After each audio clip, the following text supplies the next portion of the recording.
the transformative power of beginning with the end in mind. Are you living the life you actually want? There is a question most of us avoid because it feels too big, too heavy, or too far away to be useful right now. What do you want your life to have meant?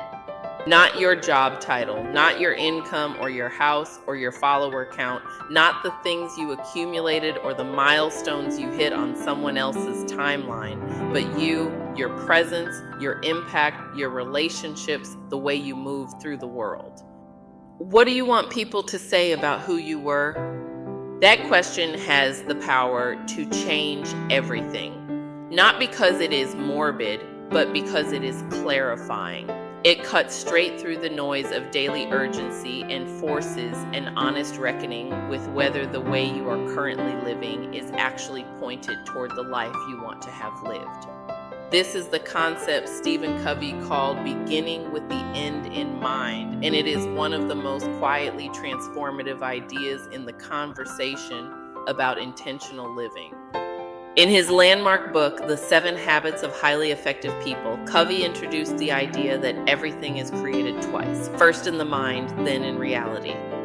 Before a building is constructed, it exists as a blueprint. Before a life is fully lived, it exists, consciously or not, as a vision.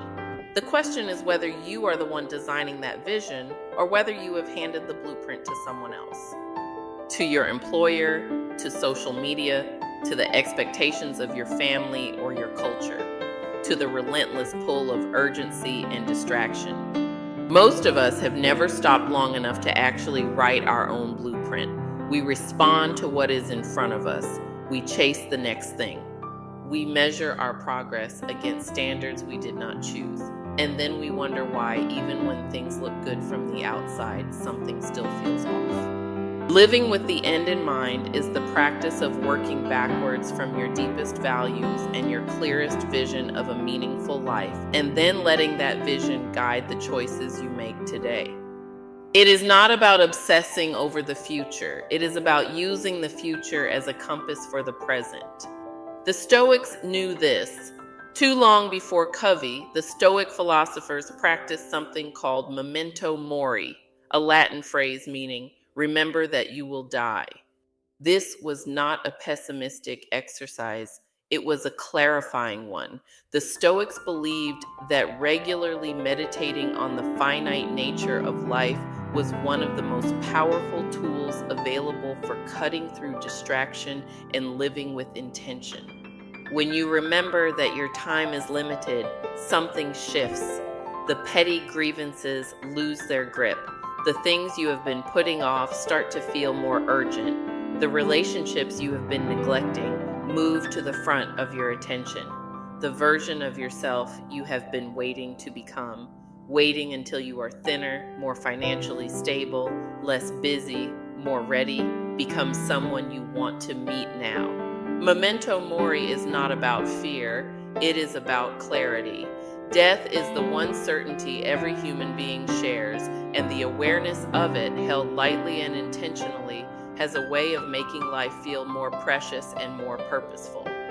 Covey offered one of the most powerful tools for this kind of reflection, an exercise that sounds uncomfortable but delivers remarkable clarity. Imagine your own funeral. Picture the people who are there, the ones who knew you at work, in your family, in your community, in your closest friendships. Now imagine each of them standing up to speak. What do you want them to say? Not about what you accomplished, about who you were, how you made them feel, what you stood for, whether you showed up, whether you were present, whether they knew they mattered to you. Most people, when they sit with this exercise, honestly find a gap, a distance between the eulogy they hope to receive and the life they are currently living. That gap is not a reason for shame. It is information. It is the clearest possible picture of where your energy needs to go. What would they say today if today were the day? And what would you want them to say instead? Legacy is built in ordinary moments. One of the most common misconceptions about legacy is that it is built through grand gestures, the big donation, the major career achievement, the dramatic life change. But legacy is almost entirely built in ordinary moments. in how you spoke to your child when you were tired, in whether you showed up for a friend when it was inconvenient, in the integrity you maintained when no one was watching, in the kindness you extended to yourself when you made a mistake. Legacy is the accumulation of choices, most of them small, most of them unremarkable in the moment, that add up over a lifetime to a story. The question living with the end in mind asks is, what story are your daily choices telling right now? Not the story you intend to tell eventually, the one being written today. One of the most disorienting experiences a person can have is the quiet sense that the life they are living does not actually belong to them, that they have been building towards something, a version of success, a kind of stability, a set of accomplishments that does not match what they actually value most deeply. This misalignment shows up in different ways. A career that pays well but leaves you feeling hollow. Relationships that look fine from the outside but lack the depth or honesty you crave. A daily routine so full of obligation that there is no room for anything that actually feeds you. A version of yourself that is competent and capable and quietly exhausted by the performance of being okay. Living with the end in mind asks you to name your actual values, not the ones you think you should have, but the ones that, when you are honest with yourself, are the truest measure of a life well lived for you specifically.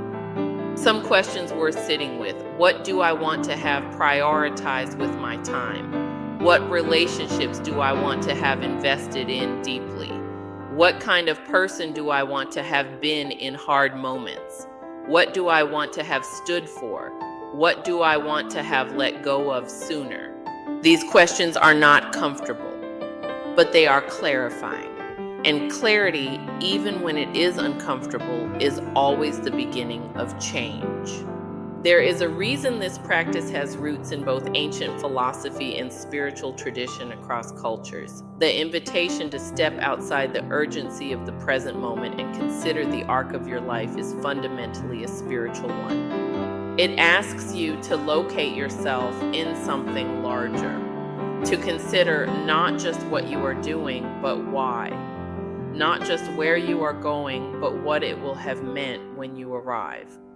Not just how you are spending your time, but what that time is ultimately in service of. For many women, this is the dimension of life that gets most neglected in seasons of busyness and survival. The deep questions get deferred. The spiritual practices that once grounded you get deprioritized. The connection to meaning and purpose gets crowded out by what is immediate and loud. Beginning with the end in mind is an invitation back to that dimension. Not to have all the answers, but to stay in the conversation with your own soul about what actually matters. That conversation is one of the most important ones you will ever have. Practical ways to begin living with the end in mind does not require a retreat or a life overhaul. It begins with small, intentional practices. Write your own eulogy, not as a morbid exercise, but as a clarifying one. Write what you would want to be said. Then look at your calendar, your habits, and your relationships and ask honestly whether they are pointed in that direction. Define your core values, not a long list, 3 to 5 words that, when you are living in alignment with them, feel like the truest version of yourself. Use those values as a filter for decisions, large and small. Do a regular life audit. Once a season, sit with the question, am I spending my time, energy, and attention in ways that reflect what I actually value most? Where is the gap? What is one thing I can adjust? Create a personal mission statement. Covey recommended this as a living document, a clear articulation of who you are, what you stand for, and what you want your life to be about. It does not have to be perfect, it just has to be honest. Practice daily intentionality. Each morning before the noise begins, ask, what do I want today to have looked like at the end of it? Not a packed to-do list. 1 or 2 things that, if they happen, will mean the day mattered. One of the most important things to hold on to in this conversation is that beginning with the end in mind is not an exercise in regret. It is an exercise in redirection. Wherever you are right now, whatever choices you have made, whatever time has passed, whatever you wish had gone differently, you still have time to decide what the rest of the story looks like. The blueprint can be redrawn. The direction can shift. The daily choices that build legacy can start today with whatever today holds. The life you want to have lived is still, in meaningful ways, ahead of you. The question is whether you are willing to get intentional about building it. Your answer to that question is its own kind of legacy.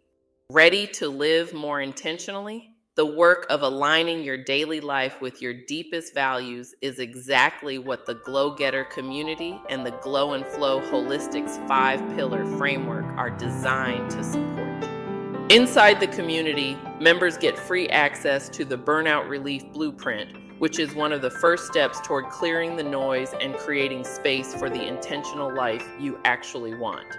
The Glow and Flow Holistics app gives you daily tools across the emotional, physical, mental, spiritual, and financial pillars to help you build the habits and practices that bring your life and your values into alignment, one day at a time. The life you want to have lived is still being written. Start with the end in mind. Glow and Flow Holistics is a trauma-informed wellness brand for women who are ready to heal from the inside out. We believe that wellness is not one size fits all, and that every woman deserves support that honors her whole self. The Transformative. And with that said, thanks for watching.